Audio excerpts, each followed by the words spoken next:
ನೀತಿಯನ್ನು ಅರಿಯದೆ ಸ್ವನೀತಿಯನ್ನೇ ಸ್ಥಾಪಿಸಬೇಕೆಂದು ಪ್ರಯತ್ನಿಸ್ತಾ ಇದರಿಂದ ದೇವರ ನೀತಿಗೆ ಅಧೀನರಾಗಲಿಲ್ಲ ಅಂತ. ಅಂದರೆ ಇಲ್ಲಿ ಹೇಗೆ ನಾವು ಈ ವಾಕ್ಯದಲ್ಲಿ ಒಂದು ಭಾಗ ನೋಡ್ತೇವೆ ಅಂದರೆ ನೀತಿಯನ್ನು ಅರಿಯದೇ ಇರುವಂಥ ಸಂಗತಿ ನಾವು ನೋಡ್ತೇವೆ.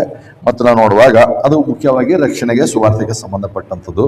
ಅದಕ್ಕೋಸ್ಕರ ನಾವು ನೋಡ್ತೇವೆ ಕರ್ತನಾದ ಯೇಸು ಕ್ರಿಸ್ತನು ಈ ಲೋಕದಲ್ಲಿರುವಾಗ ಪರಿಸರಗಿಂತ ನೀತಿ ಒಂದು ವೇಳೆ ನಿಮ್ದು ಹೆಚ್ಚಾಗದೆ ಹೋದ್ರೆ ನೀವು ಪರಲೋಕ ರಾಜ್ಯ ಸೇರಲ್ಲ ಅಂತ ಹೇಳಿದ್ರು ಕರ್ತನು. ಹೇಳಿದಾಗ ಅನೇಕರಿಗೆ ಅದೇ ಕನ್ಫ್ಯೂಷನ್ ಏನಂದ್ರೆ ಪರಿಶುದ್ಧ ಪರಿಸರ ಏನ್ ಮಾಡ್ತಾರೆ, ವಾರಕ್ಕೆ ಇಷ್ಟು ದಿವಸ ಉಪವಾಸ ಮಾಡ್ತಾರೆ, ಇಷ್ಟು ಸಾರಿ ಪ್ರಾರ್ಥನೆ ಮಾಡ್ತಾರೆ, ಬಿಳಿ ಡ್ರೆಸ್ ಹಾಕೋತಾರೆ, ಸಬ್ಬತ್ ಆಚರಿಸ್ತಾರೆ, ಅದಕ್ಕೆ ನಾವು ಅದಕ್ಕಿಂತ ಒಂದು ಹೆಜ್ಜೆ ಮೇಲಕ್ಕೆ ಹೋಗ್ಬೇಕು ಅಂತ ಹೇಳಿ ಇವತ್ತು ಅನೇಕರ ಒಂದು ಆಲೋಚನೆ ಹಾಗಾಗಿದೆ. ಹಾಗಾಗಿ ಇವತ್ತು ಏನ್ ಮಾಡ್ತಾರೆ, 40 ದಿವಸ ಉಪವಾಸ ಇರಬೇಕು, ಲೆನ್ ಡೇಸ್ ಇಂದ ಹೀಗೆ ಮಾಡ್ಬೇಕು, ಇವಾಗ ಮಾಂಸ ತಿನ್ನಬಾರ್ದು, ಇವಾಗ ಬರ್ಡೇ ಆಚರಿಸಬಾರ್ದು, ಇವಾಗ ಮದುವೆ ಮಾಡಬಾರ್ದು, ಇಂಥ ಕೆಲವರು ಇದ್ರ ಮೂಲಕ ಭಕ್ತಿ ಅಂತ ಹೇಳಿ. ಆದ್ರೆ ನೋಡ್ತೇವೆ ನೀತಿಯನ್ನು ಅರಿಯದೆ ಹೇಗೋ. ಅದಕ್ಕಿಂತ ಮುಖ್ಯವಾಗಿ ರೋಮ 11:25 ನೋಡ್ತೇವೆ. ರೋಮ 11:25, ರೋಮ 11ನೇ ಅಧ್ಯಾಯ 25ನೇ ವಚನ. ರೋಮ 11ನೇ ಅಧ್ಯಾಯ 25ನೇ ವಚನ. ಯಾಕಂದರೆ ಸಹೋದರರೇ, ನಿಮ್ಮನ್ನು ನೀವೇ ಬುದ್ಧಿವಂತರೆಂಬುದಾಗಿ ಎಣಿಸಿಕೊಳ್ಳದಂತೆ ಗುಪ್ತವಾಗಿದ್ದ ಒಂದು ಸಂಗತಿ ನಿಮಗೆ ತಿಳಿದಿರಬೇಕೆಂದು ಅಪೇಕ್ಷಿಸ್ತೇನೆ. ಅದೇನೆಂದರೆ, ಇಸ್ರೇಲರಲ್ಲಿ ಒಂದು ಪಾಲು ಜನರಿಗೆ ಉಂಟಾದ ಕುರುಡುತನವು ಅನ್ಯ ಜನರು ಸಂಪೂರ್ಣವಾಗಿ ದೇವರಾಜನ ಸೇರುವ ತನಕ ಮಾತ್ರ ಇರುವುದು. ಹೇಗೆ ಈ ವಾಕ್ಯ ಅನೇಕ ಸಂಗತಿಗಳನ್ನು ನೋಡ್ಕೊಂಡಿದೆ. ಅಂದರೆ ಇಲ್ಲ ನೋಡ್ತೇವೆ ಒಂದು ಪದ ನಾವು ನೋಡೋಕ್ಕೆ ಈ ವಾಕ್ಯಗಳನ್ನು ಆರಿಸ್ಕೊಂಡಿದ್ದೆ ಏನಂದ್ರೆ, ಒಂದು ಸಂಗತಿ ನಿಮಗೆ ತಿಳಿದಿರಬೇಕೆಂದು ಅಪೇಕ್ಷಿಸ್ತೇನೆ. ಅಂದರೆ ಎಲ್ಲ ನೋಡುವಾಗ ಇಂಗ್ಲೀಷ್ನಲ್ಲಿ ಹೇಳ್ತಾನೆ ಇಗ್ನೋರೆಂಟ್ ಅಂತ ಹೇಳಿ. ನೀವು ಈ ವಿಷಯಗಳಲ್ಲಿ ಇಗ್ನೋರೆಂಟ್ ಆಗಿರಬಾರದು ಅಂತ ಹೇಳಿ.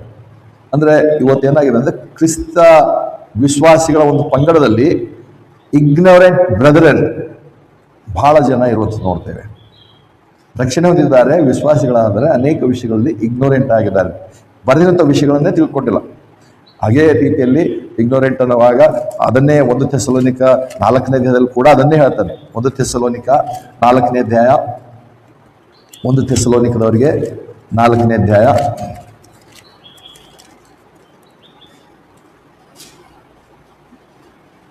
ಇದಲ್ಲದೆ ಸಹೋದರರೇ, ನಿರೀಕ್ಷೆ ಇಲ್ಲದ ಬೇರೆಯವರ ಹಾಗೆ ದುಃಖಿಸದಂತೆ ನಿದ್ರೆ ಹೋದರ ವಿಷಯದಲ್ಲಿ ನೀವು ತಿಳಿದಿರಬೇಕೆಂದು ನಾನು ಇಚ್ಛಿಸುತ್ತೇನೆ. ಅಂದ್ರೆ ಇಲ್ಲಿ ಎಲ್ಲ ಕಡೆ ಏನಾಗಿದೆ ಅಂದ್ರೆ ಆ ವಾಕ್ಯವನ್ನು ಒಂದು ರೀತಿ ಸಕಾರಾತ್ಮಕವಾಗಿ ತರ್ಜುಮೆ ಮಾಡಲಾಗಿದೆ. ಅದರಲ್ಲಿ ಆತನು ನಕಾರಾತ್ಮಕವಾಗಿ ಹೇಳಿರುವಂಥ ಸಂಗತಿಯನ್ನು ನೋಡ್ತೇವೆ. ನಕಾರಾತ್ಮಕವಾಗಿ ರೋಮ 11:25 ನಾವು ನೋಡಿದ ಹಾಗೆ ಅವರಲ್ಲಿ ಏನು ಹೇಳ್ತಾರೆ ಇಂಗ್ಲಿಷ್ನಲ್ಲಿ, for I would not brethren that ye should be ignorant of this mystery. ಇಲ್ಲಿ ಆತನೇ ಇಗ್ನೋರೆಂಟ್ ಆಗಬಾರದು. ಹಾಗೇನೆ 1 ಥೆಸಲೋನಿಕ 4ನೇ ವಿಷಯದಲ್ಲಿ ಬರುವಾಗೂ ಕರ್ತನ ಬರೋಣ, ನಮ್ಮ ಎತ್ತಲ್ಪಡುವಿಕೆ, ಸತ್ತವರು ಹೇಗೆ ಎದ್ದು ಬರ್ತಾರೆ ಮತ್ತು ನಮ್ಮ ಸ್ಥಿತಿ ಏನಾಗುತ್ತೆ, ಇವೆಲ್ಲ ವಿಷಯಗಳಲ್ಲಿ ಇಗ್ನೋರೆಂಟ್ ಆಗಿರಬೇಡ್ರಿ. ಆದರೆ ಅನೇಕರು ಇವತ್ತು ಆ ವಿಷಯ ತಿಳ್ಕೊಳ್ಳೋಕೆ ಇಷ್ಟ ಇಲ್ಲ. ಅನೇಕ ಸರಿ ಕೇವಲ ಕೆಲವು ಸಂಗತಿಗಳಿಗೆ ಮಾತ್ರ ನಾವು ಅಟೆಂಡ್ ಆಗ್ತೇವೆ, ಆಮೇಲೆ ದೇವ್ರ ವಾಕ್ಯ ನಾವು ಕೇಳಲ್ಲ.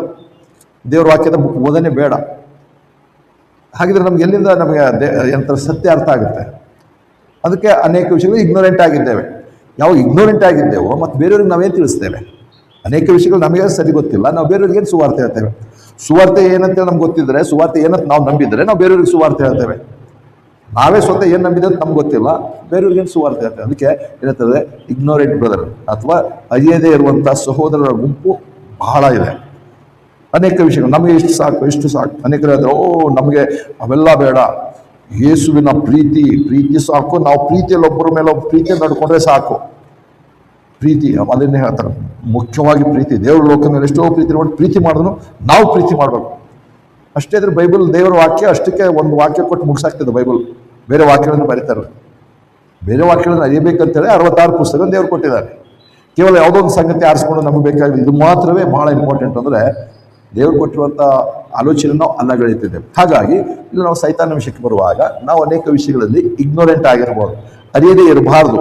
ಅದಕ್ಕೋಸ್ಕರವೇ ಕೆಲವು ಸಂಗತಿಗಳು ನಾವು ನೋಡ್ತಿದ್ದೇವೆ. ಇವತ್ತು ನಾವು ನೋಡುವಾಗ